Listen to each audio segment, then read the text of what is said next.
반갑습니다. 2028 변화하는 대입제도 개편에 따른 바람직한 준비 전략을 바탕으로 강의를 맡게 된 경상남도 교육청 진로교육과 대입 담당 장학사 권순관이라고 합니다. 이번 시간에는 2028 대입제도에 대해서 알아보고 어떤 준비를 해야 될지에 대한 방안들을 말씀드리도록 하겠습니다. 먼저 고등학교 생활에 대해서 간단하게 말씀을 드리겠습니다. 고등학교가 되면 꽤 많은 과목들의 수업을 듣게 되고 수학 역시 난이도와 시험 범위가 대단히 넓어집니다. 그리고 4월달 모의고사가 시작되면 340분 동안의 시험을 실시하게 되고요. 그리고 외모보다는 체력이 훨씬 더 중요해지는 고등학교 생활입니다. 더더군다나 학교 수업 뿐만 아니라 방과 후라든지 또는 자율학습까지 있기 때문에 공부할 수 있는 지구력이 어느 때보다도 중요해지는 고등학교 생활입니다. 특히 내신만 준비할 수 있는 부분이 아니기 때문에 방향성이 뚜렷한 교내 활동과 그리고 수능 성적까지 대비해야 되는 부담감을 안고 고등학교 생활을 하셔야 됩니다. 고등학교는 중학교와 가장 다른 점 중에 하나가 꽤 많은 시험을 실시하는 겁니다. 특히 1년에 4번 실시되는 시험, 1학기 1차 고사와 2차 고사, 그리고 2학기 1차 고사와 2차 고사를 통해서 학년별 내신 성적이 산출됩니다. 내신뿐만 아니라 지필평가뿐만 아니라 수행평가 역시 그 내신 성적에 포함되기 때문에 우리 아이들이 수행평가 역시 소홀함 없이 대비할 필요가 있을 것 같습니다. 그리고 1, 2학년과 3학년은 조금씩 다른데 1, 2학년은 1년에 4번의 모의고사와 3학년은 총 6번의 모의고사를 실시하기 때문에 중학교와 달리 고등학교에 입학하게 되면 거의 한 달에 한 번 정도는 시험을 친다라고 생각하시면 될 것 같습니다. 이런 부담감이 중학교와 고등학교의 가장 큰 차이인데 나중에 말씀드리겠지만 특히 학생부 위주 전형에서 내신이 차지하는 비율은 꽤 높기 때문에 1년에 4번 실시하는 지필평가에 반드시 소홀함이 없어야 되겠습니다. 특히 수행평가는 지필평가에 비해서 조금은 변별력이 약화되는 부분이 있기 때문에 수행평가에서 감점을 당하는 어떤 그런 상황이 발생되면 절대로 안 될 것 같습니다. 그리고 이제 고등학교 학생이 되면 그 시험을 바탕으로 우리 아이가 어떤 전형을 지원하는 것이 유리한지에 대한 고민이 필요합니다. 전형은 대학을 가는 방법인데요. 크게 두 가지 전형이 있습니다. 수시 전형과 정시 전형. 수시는 총 6장의 원서를 쓸 수 있고 정시는 총 3장의 원서를 쓸 수 있습니다. 여기에서 수시에서 가장 중요한 재료는 학교생활 기록부입니다. 아까 제가 1년에 4번의 시험이 있다고 했는데 그 4번의 결과인 내신 등급이 수시에서는 꽤 큰 영향력으로 다가옵니다. 학교생활 기록부는 기본적으로 성적 등급인 숫자와 그 숫자를 뒷받침하고 있는 창의적 체험활동의 글자 그리고 그 세부능력 및 특기사항 등의 글자 등으로 이루어지는데요. 숫자와 글자 중에 글자 역시 중요하지만 숫자가 매우 중요한 부분이 있기 때문에 학교생활 기록부 관리는 수시에서 필수적인 요소라고 할 수 있겠습니다. 정시는 총 3장의 원서를 쓸 수 있는데 그 정시 역시 학교생활 기록부가 들어가는 대학도 있지만 화면에서 보듯이 그 학교생활 기록부보다는 수능 성적이 훨씬 더 중요한 전형이 정시 전형이라고 말씀드릴 수 있습니다. 그렇기 때문에 우리 아이들이 수시와 정시를 어떤 것이 우리 학생에게 유리하고 어떤 것이 더 바람직한지를 학부모님들과 학생들은 고민을 할 필요가 있습니다. 자, 2028 대입 전형이 개편됐다라고 할 때 학부모들이 가장 어떤 게 개편되었는지에 대한 어떤 의문점을 많이 가지고 계신데요. 아까 제가 방금 말씀드렸던 수시와 정시는 전형입니다. 그러면 2028 대입에도 이 전형이 없어진 건가 생각해 보면 여전히 수시와 정시가 존재하고 수시는 교과와 종합, 논술, 실기실적이 그대로 유지됩니다. 그렇기 때문에 2028 대입 개편이 전형을 바꾸는 건 아니라는 것을 반드시 알아주셨으면 좋겠습니다. 그러면 도대체 무엇이 바뀌는가? 내신 등급 체계가 9등급에서 5등급으로 바뀌는 것이 2028에서 가장 큰 차이점이라고 할 수 있습니다. 특히 나중에 또 말씀드리겠지만 내신 등급 체계뿐만 아니라 수능 역시 2028이 되면 선택형 수능에서 통합형 수능으로 바뀌는 점도 나중에 설명을 드리도록 하겠습니다. 기본적으로 제가 아까 말씀드렸지만 전형은 유지되고 있기 때문에 각 전형별 특징을 좀 아실 필요가 있습니다. 위에 두 개가 학생부 교과와 학생부 종합인데 이 두 전형을 학생부 위주 전형이라고 합니다. 교과는 종합에 비해서 숫자가 조금 더 강조되는 전형이고요. 종합은 서류평가, 글자와 숫자가 둘 다 중요한 전형이라고 할 수 있습니다. 그리고 논술 성적이 중요시되는 논술 위주 전형과 실기 실적 전형까지가 수시 전형이라고 할 수 있고요. 마지막에 있는 수능 성적으로 선발하는 수능 위주 전형이 정시 전형이라고 할 수 있습니다. 근데 여기서 꼭 눈여겨보셨으면 좋겠는 부분이 아까 화면에서 보시면 알겠지만 학생부 교과에 제가 내신 성적으로 선발해놓고 괄호 열고 수능 최저, 교과평가, 면접이라고 괄호를 적어 놓았습니다. 이 부분은 2028 대입 개편에 따라서 조금 더 확대될 가능성이 있습니다. 제가 2028은 내신 등급 체계가 9등급에서 5등급으로 바뀌었다고 말씀드렸는데요. 5등급으로 바뀌면 1등급의 숫자가 늘어나게 됩니다. 기존에 4%까지가 1등급 그리고 11%까지가 2등급이었던 학생들이 이젠 5등급제로 변환되면서 10%까지가 1등급으로 바뀌게 됩니다. 이 내신 변화가 가져올 가장 큰 특징은 1등급 학생들이 많아지는 겁니다. 다른 말로 얘기하면 등급의 변별력이 약화되었다고 할 수 있습니다. 그러면 대학교 입장에선 내신 성적의 변별력이 약화됐다면 그 내신 성적을 보완할 수 있는 변별적 요소를 가지고 올 수밖에 없습니다. 그렇기 때문에 대학들이 고민하는 어떤 방향성은 현재도 사용하고 있는 수능 최저학력 기준을 적용하는 방안과 그리고 교과평가, 나중에 교과 전형에서도 정성평가가 들어간다라고 제가 전형별 안내에서 말씀드릴 건데요. 교과평가를 도입하는 대학도 늘어날 수 있고 면접도 늘어날 수 있습니다. 그렇기 때문에 이젠 학생부 교과 전형은 내신만을 가지고 선발하는 전형이 아니라 내신 위주의 전형이라고 이해하는 것이 훨씬 더 바람직할 수 있습니다. 그에 비해 종합전형은 서류평가와 면접이라고 적어 놓았는데요. 이 서류평가는 아까도 말씀드렸지만 글자와 숫자를 합한 겁니다. 교과 전형이 내신 등급의 숫자 위주의 전형이라고 한다면 종합 전형은 그 숫자에 창의적 체험 활동과 세특 등의 글자가 뒷받침되어서 하나의 학생부를 평가하는 종합 전형인 전형이고요.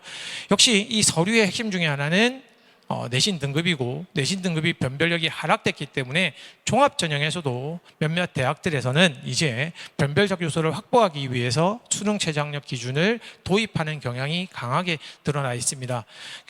지금 2028을 발표한 경희대학교의 경우에도 종합 전형에서 기존에 없었던 수능 최저를 넣는 어떤 하나의 새로운 종합 전형을 만들어낸 것을 주목해 본다면 앞으로 종합에서도 수능 최저가 적극적으로 도입될 수 있다는 점 반드시 명심할 필요가 있을 것 같습니다.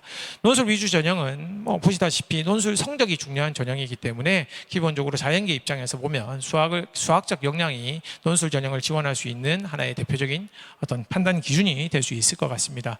그런데 이 대입 전형은 우리가 생각해야 되는 것이 결국 그 상대평가라는 겁니다. 내신 성적은 그 학교 학생들끼리의 상대평가이고 수능은 전국 응시자들끼리의 상대평가입니다. 그러면 우리 아이를 수시 특히 학생부 교과 전형으로 갈지 또는 정시에 수능 위주 전형으로 갈지를 판단할 때 우리 아이가 어떤 아이들과 경쟁했을 때 더 경쟁력이 있을까에 대한 고민도 있어야 됩니다. 수능 전국 응시생들 중에는 많은 학생들의 졸업생도 있다는 점은 참고하셔야 됩니다.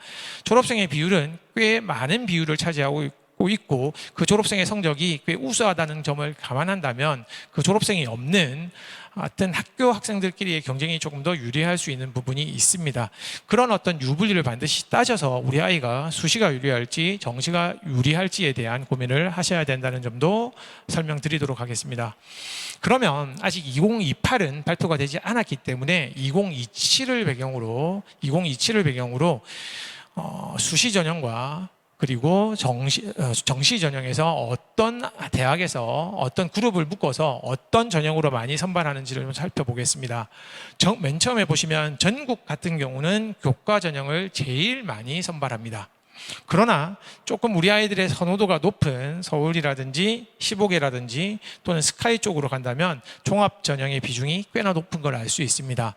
그러나 저기서 좀 눈여겨봐야 되는 것이 특히 수도권 같은 경우는 수능 전형이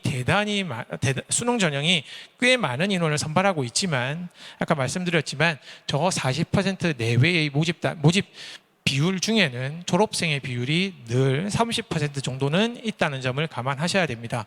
지금 경희대에서 지역균형과 종합전형, 논술, 정시에 각각의 재학생과 졸업생 비율을 발표했는데요.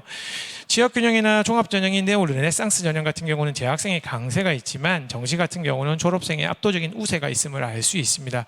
그러면 앞 페이지에서 보았던 정시의 40%라고 하는 숫자는 졸업생이 포함된 숫자이기 때문에 우리 현역 아이들 입장에서 보면 고등학교 3학년 아이들 기준으로 본다면 그 40%의 숫자는 대폭 줄어들 거라고 생각을 합니다.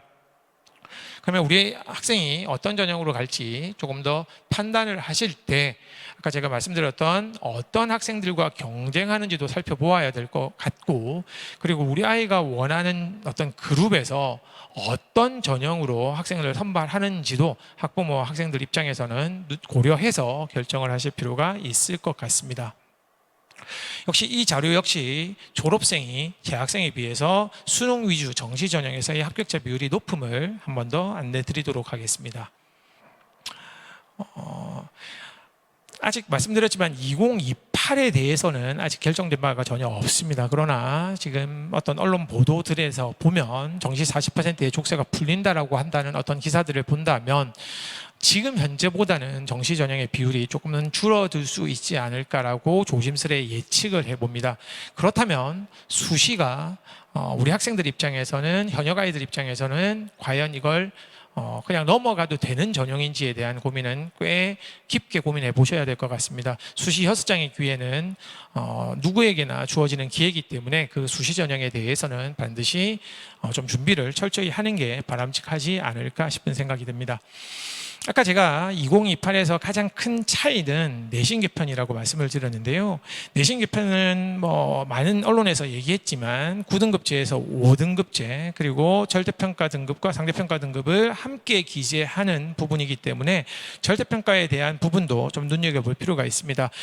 이왕이면 A부터 E까지의 성취도 중에 A의 어떤 절대평가에 A를 등급을 받는 것 역시 좀 신경을 써야 되기 때문에 학생들 입장에서 그냥 단순하게 내가 상대평가에서 1등급을 받았어가 아니라 그 1등급 중에서도 절대평가로 바꾸었을 때 어떤 성취도를 받았는 것까지도 조금은 신경을 쓸 필요가 있지 않을까 싶은 생각이 듭니다. 이 표는 결국 기존의 어떤 내신 개편안과 기존과 개편안에 대해서 좀 상대적으로 비교를 한 그래프인데요. 보시면 기존은 11%까지가 2등급 안에 들어왔지만 내신 개편안으로 보면은 10%까지가 1등급이기 때문에 기존의 1, 2등급 아이들이 주로 1등급으로 포진이 되고 기존의 3, 4등급이 2등급으로 포진이 되는 그래프라고 볼 수 있습니다. 아까 제가 말씀드렸지만 이렇게 1등급 숫자가 늘어나게 됨에 따라서 결국 내신의 어떤 변별력이 조금 떨어졌다라고 볼 수 있고, 학생부 교과 전형과 학생부 종합 전형이 내신을 기본으로 하는 전형이라고 생각을 한다면 대학들 입장에서는 이 내신 등급으로 인해서 변별력을 확보하기 위한 다양한 어떤 방법들을 고민하고 있는 게 2028 대입의 특징이라고 볼 수 있습니다.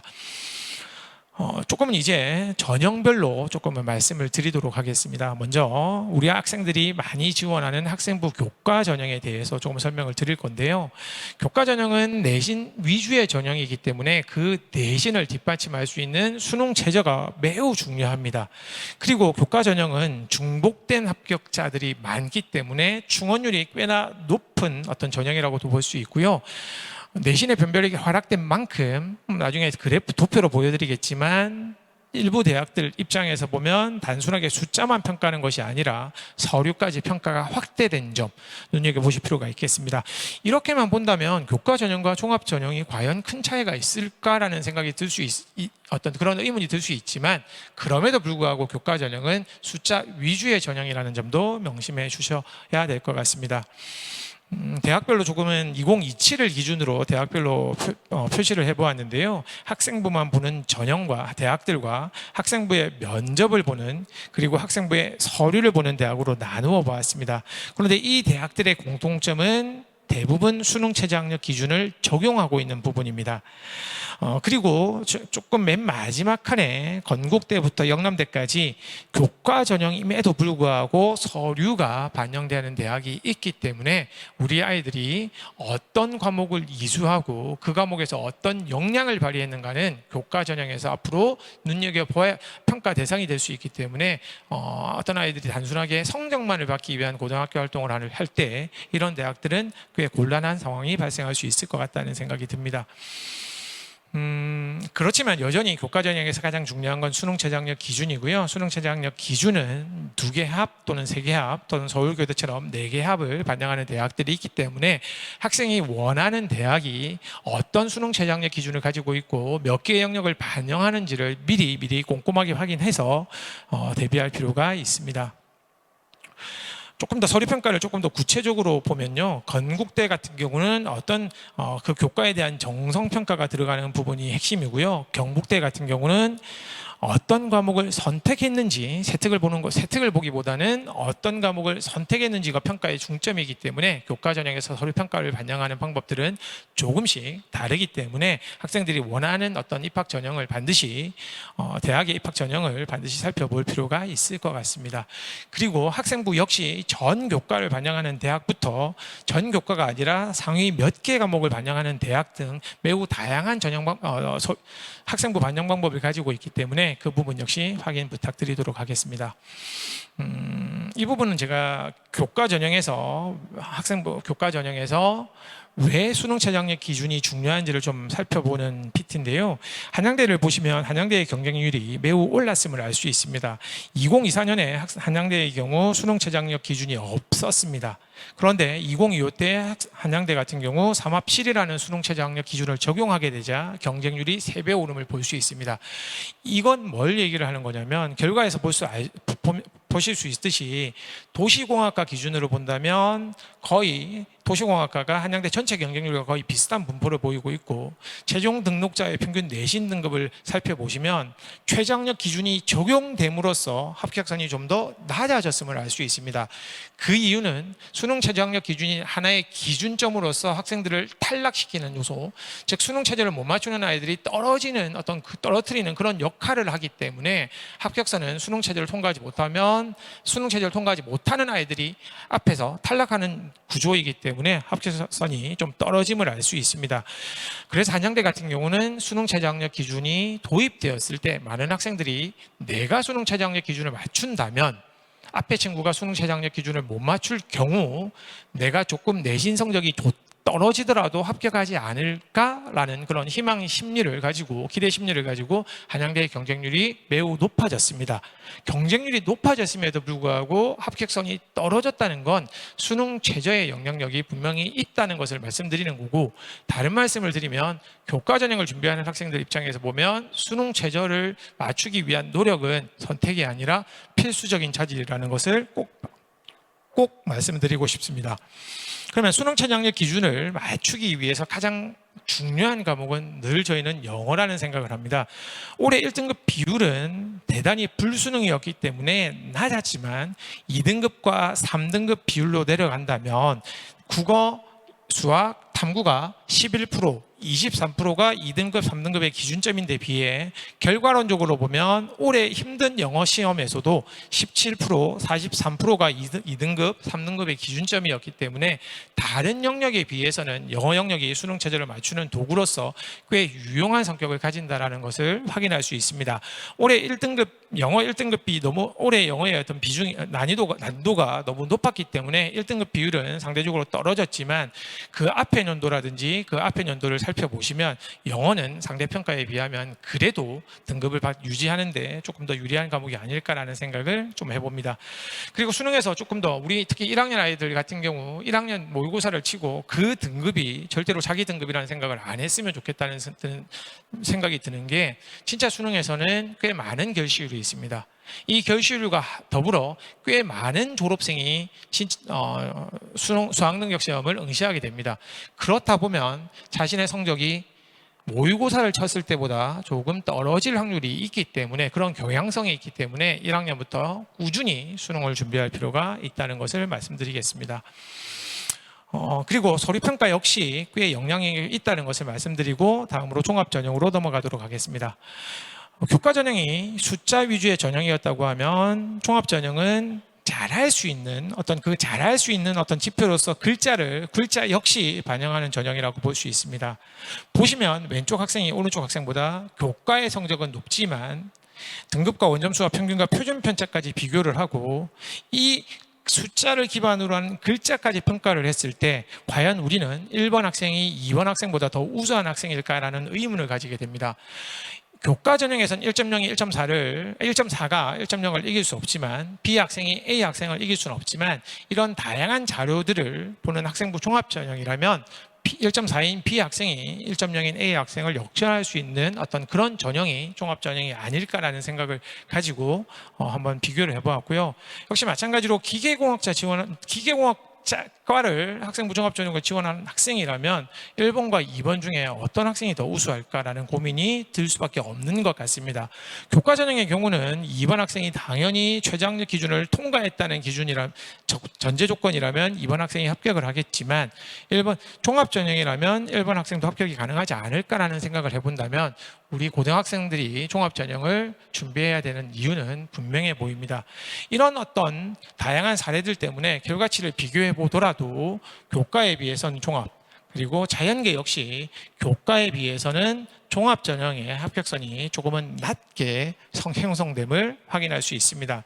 종합전형이 덜 우수한 학생을 뽑는 것이 아니라 다양한 요소를 반영하는 전형이다 보니 합격선이 조금은 교과전형에 비해서 종합전형이 낮기 때문에 많은 학생들이 종합전형을 준비하고 있습니다. 그러면 도대체 이 종합전형은 어떻게 준비해야 될까라는 의문이 들 수 있을 것 같은데요. 가장 중요한 평가 항목은 크게 세 가지입니다. 학업 역량과 진로 역량과 공동체 역량입니다. 학업 역량은 가장 쉽게 얘기하면 공부를 잘하는 학생을 뽑고 싶은 것이고, 진로 역량은 특히 우리 그 과에 맞는 어떤 학과 선택이나 학과 공부를 잘하는 학생을 뽑고 싶은 거고, 공동체 역량은 당연히 인성적으로 문제가 없는 아이를 뽑고 싶어 합니다. 여기서 조금 저희가 말씀드리고 싶은 건 올해부터 학교폭력 조치 사항이 대입에 대단히 필수적으로 반영되고 있기 때문에 학교폭력 사항이 있으면 저 공동체 역량에서 치명적인 어떤 단점으로 작용하기 때문에 학교폭력은 대입을 갈 때 대단히 불리한 요소로 작용되고 있음을 알 수 있습니다. 그런데 저 진로 역량의 기준을 다시 보면 전공 관련 교과 이수 노력과 전공 관련 교과 성취도와 진로 탐색 활동 경험이라는 부분이 있는데요. 이 부분이 우리 고등학생들이 특히 고등학교 1학년에 들어가는 학생들이 되게 어려워하는 것 같습니다.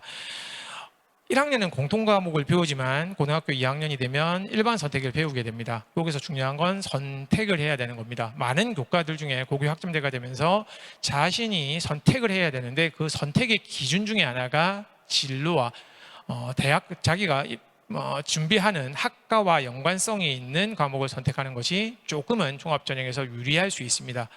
그러려면 고등학교 입학하기 전에 좀 우리 친구들이 고민해야 될 부분은 과연 나는 어떤 꿈을 가지고 있고 어떤 진로를 가지고 있고 대학에서 어떤 학과를 선택할 건가를 좀 진지하게 중학교 시절 많이 고민하고 왔으면 좋겠다는 생각이 듭니다. 기계공학과를 지원하는 친구라면 당연히 물리를 선택해야 될 것이고, 국어국문과를 지원하는 학생이라면 당연히 문학을 선택해야 되는 것이 너무나 당연한 이치일 것 같습니다. 그 하나의 기준점이 진로와 어떤 대학에서의 어떤 학과이기 때문에 그런 부분들에 대한 고민을 중학교 때 마음껏 좀 해보시고 고등학교에 입학하는 것이 훨씬 더 유리하지 않을까라는 생각이 듭니다. 방금 5개 대학의 공동 연구를 다시 한번 글로 풀어봤습니다. 이거 역시 진로 역량과 학업 역량이 대단히 중요한 부분이 있기 때문에 이런 부분들을 바탕으로 좀 준비를 하실 필요가 있을 것 같습니다. 지금 많은 대학들에서 특히 2022와 관련돼서 우리 학과를 오기 위해서는 어떤 과목을 선택해야 돼라는 어떤 가이드라인을 되게 많이 발표하고 있습니다. 물론 성균관대나 서강대처럼 발표를 하지 않는 대학도 있는데요. 경희대나 서울대처럼 발표를 하는 대학도 있습니다. 그렇기 때문에 만약에 우리 아이가 기계공학과를 간다라고 하면 일반 선택에서 물리와 화학을 선택하고 진로 선택에서는 역학과 전자기, 물질과 화학 반응을 선택하는 것이 유리함을 알 수 있습니다. 그렇기 때문에 이것들이 하나의 어떤 판단점이 된다라고 하면 다시 한번 말씀드리지만 지금 여러분들이 해야 될 가장 큰 고민 중에 하나는 어떤 학과를 선택할 건지에 대한 고민은 반드시 필요할 것 같습니다. 결국 학교 생활 기록부 역시 어떤 서류가 좀 간소화된 부분이 있기 때문에 그 서류 간소화를 대안으로 할 수 있는 것들이 어떤 교육 과정을 이수했고 거기서 어떤 세특을 작성했는가이기 때문에 이런 부분들까지 한번 눈여겨보면서 학생부 종합 전형을 준비할 필요가 있습니다. 고교 학점제는 간단하게 설명을 하고 넘어가도록 하겠습니다. 고교 학점제는 학생들이 마음껏 선택을 하고 출석률과 학업 성취율을 통해서 학점을 취득하는 2028 학생들이 고교 학점제를 통해서 고등학교 생활을 하게 되는데요. 가장 중요한 건 출석률 3분의 2 이상 그리고 40%의 성취율을 달성해야만 학점이 취득된다는 점 정도는 알고 고등학교를 가면 좋을 것 같습니다. 당연히 아까 말씀드렸지만 저 성취율과 성적의 기준이 되는 건 2번의 지필평가 또는 1번의 지필평가와 1번의 수행평가가 성적에 반영되기 때문에 아까 제가 말씀드렸던 1학년 때부터의 어떤 지필평가 또는 수행평가에 대한 중요성은 아무리 강조해도 지나치지 않을 것 같습니다. 역시 미도달 역시 보충지도를 통해서 학교에서 프로세스를 적용할 거기 때문에 그 부분에 대한 걱정은 좀 작게 하셔도 될 것 같습니다. 마지막으로 2028 대입에 대해서 조금 내신 개편안에 대해서 다시 한번 정리를 해보도록 하겠습니다. 제가 9등급제에서 5등급제가 되면서 교과 성적의 변별력이 분명히 하락됐다라고 했고 그럼에도 불구하고 줄을 세울 수는 있지만 최상위권에서는 조금은 변별하기 어려운 점이 발생할 수 있다라고 말씀을 예측을 할 수 있습니다. 그렇기 때문에 내신뿐만 아니라 수능 최저학력 기준이라든지 아까 교과 전형에서 우리가 살펴봤던 정성평가라든지 또는 면접이라든지 다양한 평가 요소들을 대학에서는 고민하고 있다는 점 눈여겨보셔야 될 것 같습니다. 그리고 수능 역시 2028이 되면 달라지는데요. 학부모님들이 조금 오해하고 계신 게 수능도 5등급제가 되는 게 아니야 라고 말씀을 하시는 분들이 있는데 수능은 여전히 9등급제입니다. 단 달라지는 것은 현행 수능은 택인데 이제는 공통으로 작용됩니다. 그렇기 때문에 국어든 지금 현재 아이들은 지금 우리 고등학교 2학년 아이들까지는 국어에서는 언매와 화작, 수학에선 확통, 미적, 기하 중에 선택을 했어야 되는데 이제 우리 고등학교 1학년 학생들부터는 선택이 아니라 전국의 모든 아이들이 똑같은 시험을 실시하게 되고 그걸 9등급으로 산출해서 수능 성적표를 배부하게 됩니다. 이런 상황에서 가장 문제점이 되는 부분은 대학 입장에서 보면 이 친구가 고등학교에서 어떤 학업을 했는지를 판단하기가 어렵게 되었습니다. 지금 현재 수능 같은 경우 선택형 수능이기 때문에 미적을 선택한 학생들 같은 경우는 고등학교에서 미적을 했을 거야 라는 유추가 가능하고 과학탐구에서 물리를 선택한 학생이라면 이 친구는 고등학교에서 물리를 선택했을 거야 라는 유추가 가능하지만 통합수능이 되면서 특히 사회과학 같은 경우는 1학년 공동사회와 공동과학이 나오는 구조가 됨으로써 대학들의 고민은 도대체 이 친구는 고등학교에서 어떤 과목을 이수했을까라는 확인을 할 수 없는 부분이 큰 고민에 직면하게 되었습니다. 그래서 국문학과를 지원하는 친구든 기계공학과를 지원하는 아이든 똑같은 수능을 보게 되고 똑같은 수능을 보기 때문에 과연 이 친구가 미적을 잘하는지 물리를 잘하는지를 파악할 수 없게 되었습니다. 그러면 도대체 대학에서는 공대를 가는 친구가 물리를 잘하는가를 궁금해하지 않을까요? 당연히 궁금해할 겁니다. 그러면 대학에서 판단할 수 있는 무기는 학교생활 기록부입니다. 다른 말로 얘기하면 정시에서도 아까 제가 수능 위주 전형이 정시라고 했는데 이젠 수능만이 아니라 수능 성적을 기반으로 해서 학교생활 기록부까지 반영하는 어떤 그런 흐름으로 갈 가능성이 높습니다. 서울대, 고려대, 연세대, 한양대 등이 반영하고 있고 그런 흐름은 조금 더 추가될 가능성이 큽니다. 그러면 지금까지 내용을 좀 정리를 해보면 2028이 되면서 제가 전형은 그대로이지만 내신 제도는 내신 등급 체계는 바뀌었다. 9등급에서 5등급대로 간 가장 큰 핵심은 변별력 하락이라고 대학들은 생각을 하고 있다. 그러면 또 다른 변별력을 가져올 수밖에 없는 구조이고, 그것들 중에 가장 많이 쓰는 것들이 수능 최저학력 기준과 서울이 평가일 거다라는 말씀을 드렸습니다. 그러면 이제 교과 전형을 준비하는 친구들 역시 어떤 과목을 선택을 하고 그 과목에서 어떤 활동을 하는가 역시 중요한 부분이 될 수 있습니다.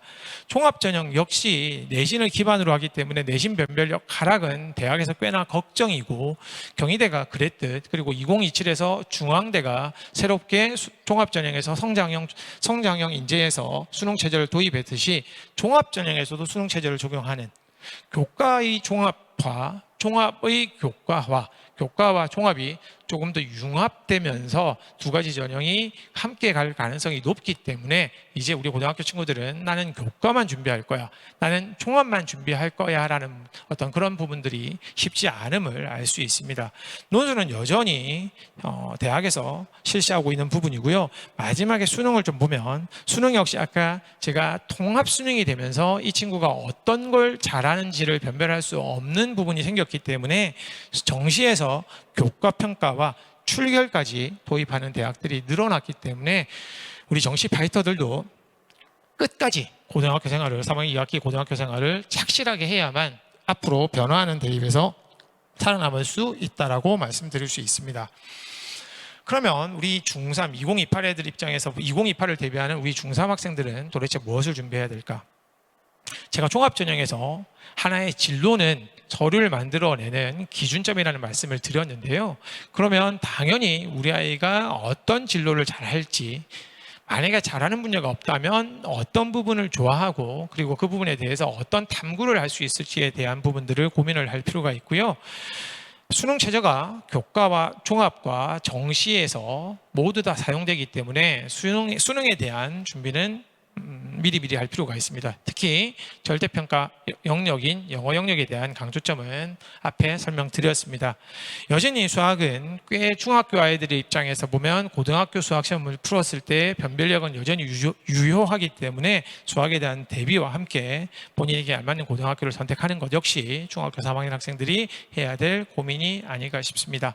이런 고민들을 저희 경남 대입정보센터에서는 꾸준하게 상담을 하고 있기 때문에 혹시나 의문점이나 어떤 호기심이 든다면 경남대입정보센터를 방문해서 또는 전화를 해서 상담을 진행해 주시면 좋을 것 같습니다. 지금까지 2028 변화하는 대입에 대해서 각 전형별로 설명을 드렸습니다. 잘 들어주셔서 대단히 감사합니다. 감사합니다.